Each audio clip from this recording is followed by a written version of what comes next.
Agradezco de corazón a los organizadores por su amable invitación a este evento, pero sobre todo por su buena elección, por su iniciativa y por que este espacio sea un lugar donde se debata sobre educación y familia y para que caigamos en la cuenta de lo relevante, de lo crítico que va a ser el entorno educativo en el que se van a mover pues las próximas generaciones y que van a marcar de alguna forma pues su mente, su conciencia, su corazón y también va a marcar la cultura que vamos y que van a ser capaces de generar. Saludo al resto de mis compañeros con los cuales desgraciadamente no podré interactuar por motivos de horario y por eso el que la grabación se realice enlatada, pero confío en que haya nuevas oportunidades para este contacto, ¿no? Bueno, pues me parece, decía, muy oportuno este tema. Es grave todo el proceso de ideologización que se está dando en la escuela. Vivimos, bien lo sabemos, en una aldea global donde determinadas agendas se están tratando de imponer con sus ideologías y dominar las conciencias de los ciudadanos, especialmente de los niños y adolescentes. Y así nos encontramos con eslóganes, con contenidos, con iniciativas, con estrategias muy comunes en nuestras patrias y lo que ocurre, pues por ejemplo, recuerdo ahora el caso de Chile con el canto aquel, con aquel performance del violador eres tú, como en muy pocas horas y en pocos días era ya un tipo de representación que aparecía en cualquier aquelarre feminista radical en cualquiera de nuestros países. Bueno, pues viendo, digamos, lo que tenemos de común en Iberoamérica, la profunda cultura basada en el humanismo cristiano y viendo cómo estas agendas globales también tratan de sobreponerse y de imponerse por encima de la cultura existente, no cabe duda de que esto nos lleva a pensar que estamos en una gran batalla que se va a mantener en la escuela. Por lo tanto, va a ser un ámbito en el que como ciudadanos, especialmente también como padres, vamos a tener que tener un papel protagonista. Bueno, mi presentación va a tener tres partes. En primer lugar, recordaré ligeramente una batalla épica de padres por la libertad que se desarrolló fundamentalmente en España hace unos años. Hablaremos después de ideología y adoctrinamiento en la escuela hoy para tratar de cerrar con algunas claves para una batalla contra el adoctrinamiento. Hace ahora unos 15 años se libró en España una batalla extraordinaria, épica, por parte de miles de padres frente a la imposición de lo que fue la asignatura estrella que diseñó el Ministerio de Educación de José Luis Rodríguez Zapatero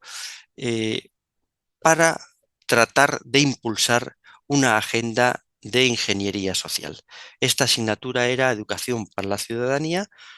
asignatura obligatoria que se cursaba entre los 10 y los 17 años en todos los colegios, en todos los centros de cualquier naturaleza,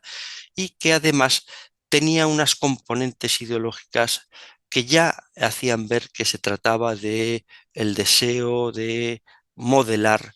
las cabezas de los alumnos, ¿no? Bueno, pues bien,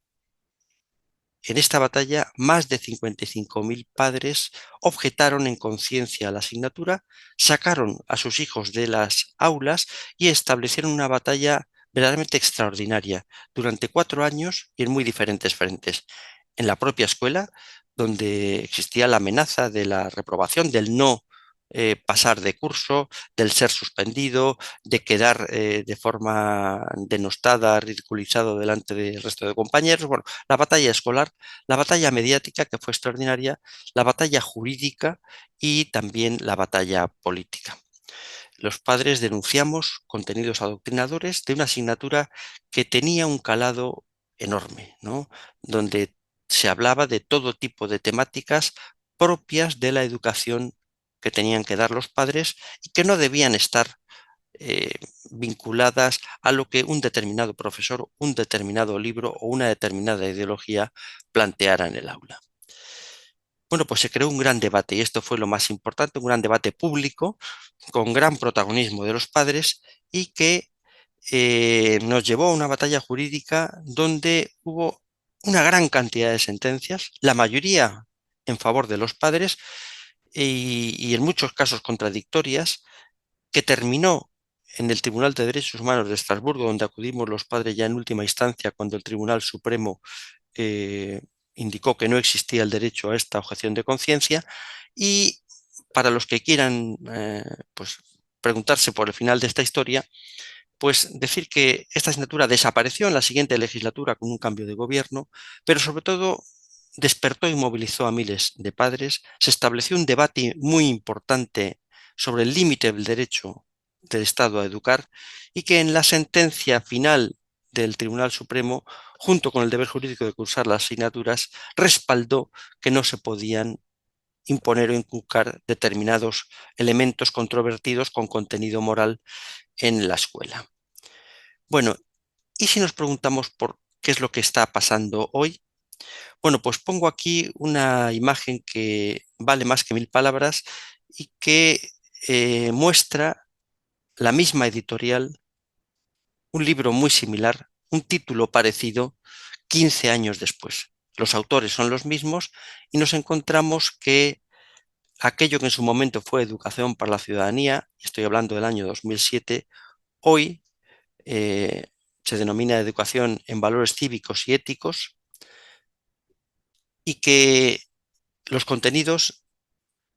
prácticamente son los mismos, pero evolucionados, puesto que el cambio cultural en España en estos últimos 15 años ha sido más que notable. Claro, podemos decir además que frente a esa aventura de hace unos 15 años han pasado cosas negativas. Por ejemplo, la ideología de género se ha impuesto y es hoy una cultura dominante. Y no solamente se ha impuesto desde el punto de vista cultural, sino que legislativamente se ha blindado. Se ha blindado en leyes nacionales, en leyes autonómicas, que hacen que este monstruo de muchas cabezas pues sea difícilmente detectable porque forma parte ya del imaginario colectivo y a la vez sea cada vez pues, más invasivo, lo abarca absolutamente todo, ¿no? Además, este adoctrinamiento ha seguido creciendo de diferentes maneras y con diferentes contenidos. El nacionalismo en España es una dificultad grave y el ataque al castellano, al español en el propio territorio nacional, la emergencia climática, el animalismo, el veganismo, bueno, todo tipo de mensajes con contenido ideológico están siendo volcados en el aula a través de libros, a través de charlas, a través de talleres, etcétera, ¿no? Y por último, yo diría que esto me parece que es lo más grave, lo que ha pasado en este tiempo es que se ha ido imponiendo una corrección política y una cultura de cancelación de aquel que se atreva a mostrar un pensamiento discrepante con lo políticamente correcto. Eh, con estas notas quiero también pasar a los aspectos que considero han sido positivos, al menos aquí en España, ¿no? En primer lugar, decir que hoy es mucho más fácil visibilizar y denunciar todo este tipo de elementos adoctrinadores y que por lo tanto es más fácil hacer consciente a otros padres, a miles de padres, de lo que está pasando en el aula. Y esto lo permiten en este momento las redes sociales. Por otro lado, en España tenemos hoy una representación parlamentaria, un partido político que es Vox, que en este momento está manteniendo el pulso en esta batalla cultural y en esta defensa de la libertad de los padres. Eh, Ciertamente, poder tener voz en el Parlamento para defender esta causa es un tema relevante y en el caso de España, pues yo diría que se ha dado por primera vez de una forma clara en los últimos años. Y por último, desgraciadamente hay que decir, los daños de toda esta ideología perversa que se ha ido introduciendo en el aula empiezan a ser visibles. Raro es el día en el que no aparece alguna noticia donde se constatan las dificultades, la infelicidad, los daños causados por el feminismo radical, por la ideología de género, por el homosexualismo, por el transgenerismo, etcétera. Por lo tanto, estos elementos podemos decir que en este momento empiezan a jugar, en nuestro caso, a favor de esta batalla de los padres. ¿Y cuáles podríamos decir que son las claves hoy, a mi juicio, para establecer esta batalla contra el adoctrinamiento en las aulas? Bueno, pues he elegido unas cuantas, por supuesto que he abierto a otras aportaciones, pero que me parece que forman parte del aprendizaje de toda esta batalla de años ya de padres defendiendo la libertad y que me parece que sobre ellas es posible construir a nivel de cada una de nuestras naciones, pero también a nivel internacional, una estrategia que afronte con éxito esta grave lacra, ¿no? En primer lugar, esta es una cuestión de libertad y por lo tanto nuestro rol es de paladines de la libertad, de defensa de un derecho clave que está recogido en las constituciones de nuestros países y que está recogida en la Declaración de Derechos Humanos, que es la libertad de los padres a educar conforme a su conciencia a sus hijos. Y en esto realmente hoy por hoy todavía en las constituciones está bastante claro y bastante patente este derecho. Lógicamente el objetivo de este trabajo revolucionario es acabar con este derecho, ¿no? Pero hoy por hoy todavía la libertad de educación y de elección de contenidos de orden moral, religioso, etcétera, es un derecho respaldado en general a nivel internacional. Por lo tanto, tenemos que establecer esta batalla como una batalla por la libertad de los padres. Y el protagonista, sin duda, los protagonistas son los padres, que son los que tienen el derecho y los que tienen la responsabilidad. En nuestro caso, en España se lanzó en su momento lo que se denominó el PIN parental o la solicitud de información previa y de aceptación expresa para actividades, de tal forma que antes de que el niño accediera a un determinado taller o participara en una determinada actividad, los padres sean informados. Bueno, esto hoy por hoy no podemos decir que sea una práctica común, ni muchísimo menos, es una batalla, pero ¿cómo será de relevante este hecho, el hecho de entregar un documento por parte de un padre a la dirección del colegio, de unos padres a la dirección de un colegio, eh, reclamando su autoridad y su derecho a que sean informados antes de que el niño participe, que en las recientes, más recientes leyes de familia que se están desarrollando en España, se quiere impedir este derecho, la entrega de lo que hemos denominado popularmente PIN parental. Bueno, pues esto indica la fuerza que tiene el documento, no por el documento en sí o por cómo esté redactado, sino porque refleja el que un ciudadano responsable, activo, se hace defensor de su propio derecho y lo manifiesta públicamente y muestra también su compromiso con defenderlo hasta el final. Este es un poco el valor del documento y que sobre todo está en la actitud de un padre que asume responsabilidad sobre la educación de sus hijos. En tercer lugar, y con gran acierto hemos ido viendo en estos últimos años, meses, como en Perú y en otros países iberoamericanos se lanzaba este claim, ¿no? Con mis hijos no te metas y cómo formaba parte de pues, las pancartas y de los eslóganes que se movían en las grandes manifestaciones. Bueno, pues ciertamente es un gran logro, un, un acierto el que hayamos puesto el foco en la protección del menor, en la protección del niño. Y además que lo haga, pues quien es el titular de la patria potestad, que son los padres. Entonces, foco en la protección del menor. eh, no estamos reclamando un privilegio, estamos reclamando poder ejercer con responsabilidad nuestra autoridad. Y, y a unos padres no hay nada más importante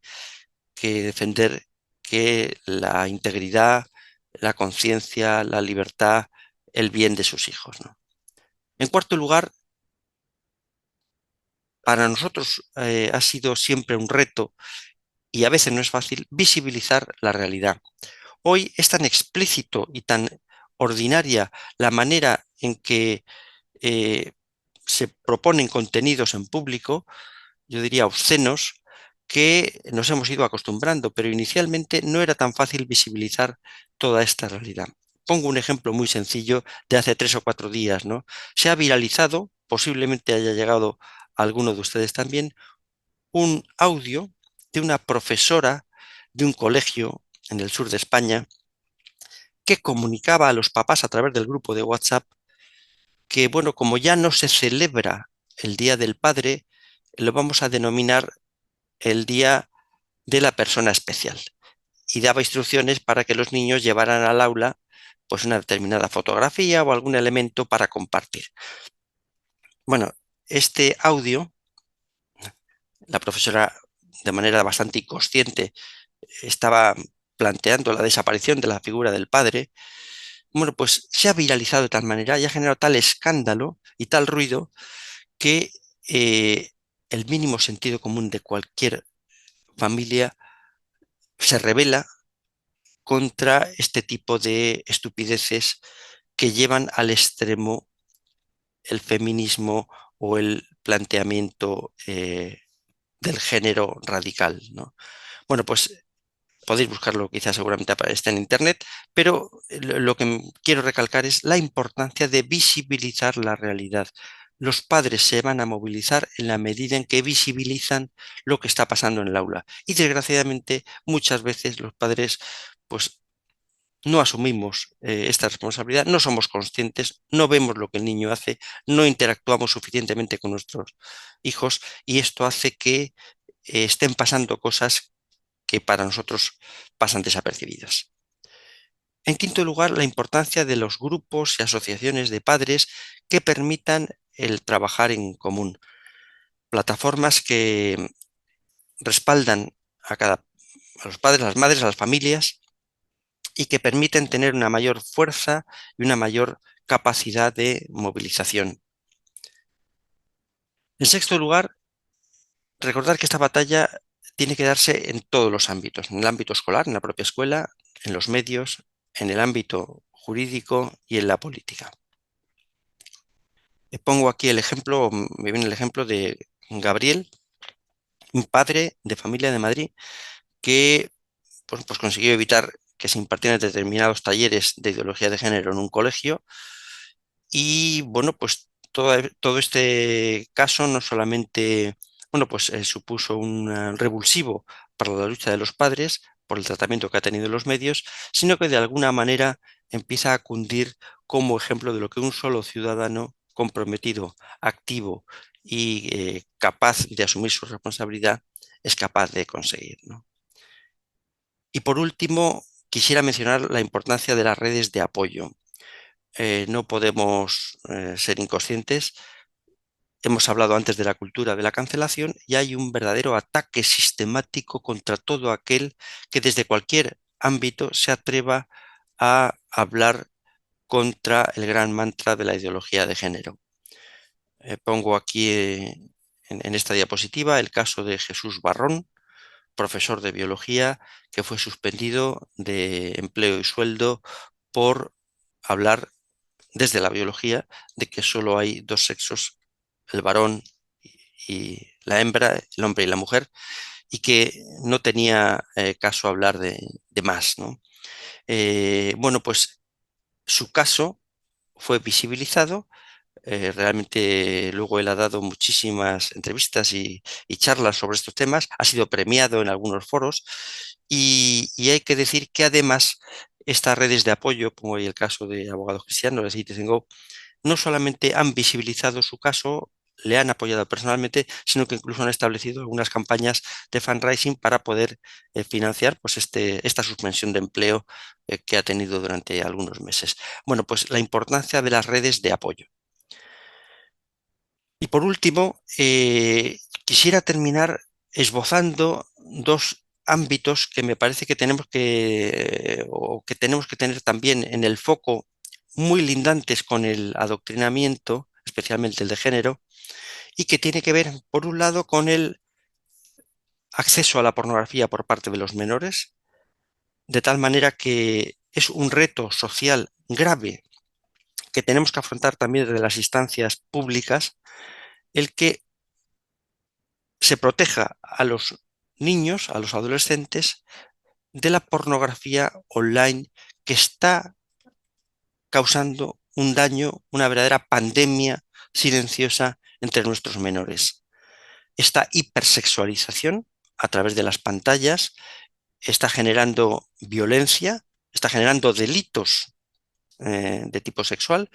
pero sobre todo está anestesiando y está castrando la capacidad de amar, la afectividad de miles, millones de niños y adolescentes.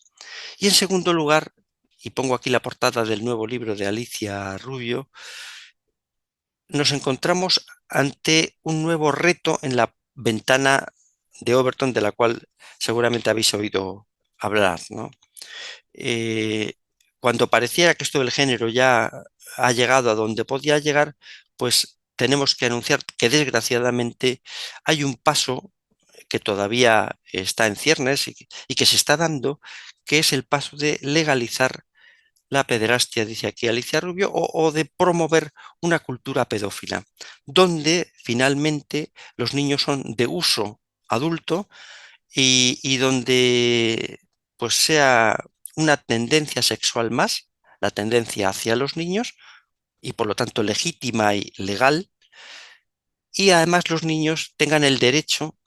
y la necesidad de aprender de sexualidad de la mano de adultos, con lo cual estamos juntando desde un ámbito y desde el otro, estamos abriendo, digamos, claramente una puerta a lo que serían relaciones sexuales con niños, con menores, como un elemento más de avance de esta ideología de género. Bueno, por mi parte, agradecer nuevamente a todos su atención, ponerme a su disposición a través de la organización y bueno, pues mandarles un abrazo fuerte y muy hermano a todos ustedes por, bueno, pues como compatriotas de esta gran patria que es Iberoamérica y a la vez conocedor de que tenemos retos muy comunes, muy importantes en los que sin duda tenemos que mantenernos unidos. Un fuerte abrazo a todos y muchas gracias.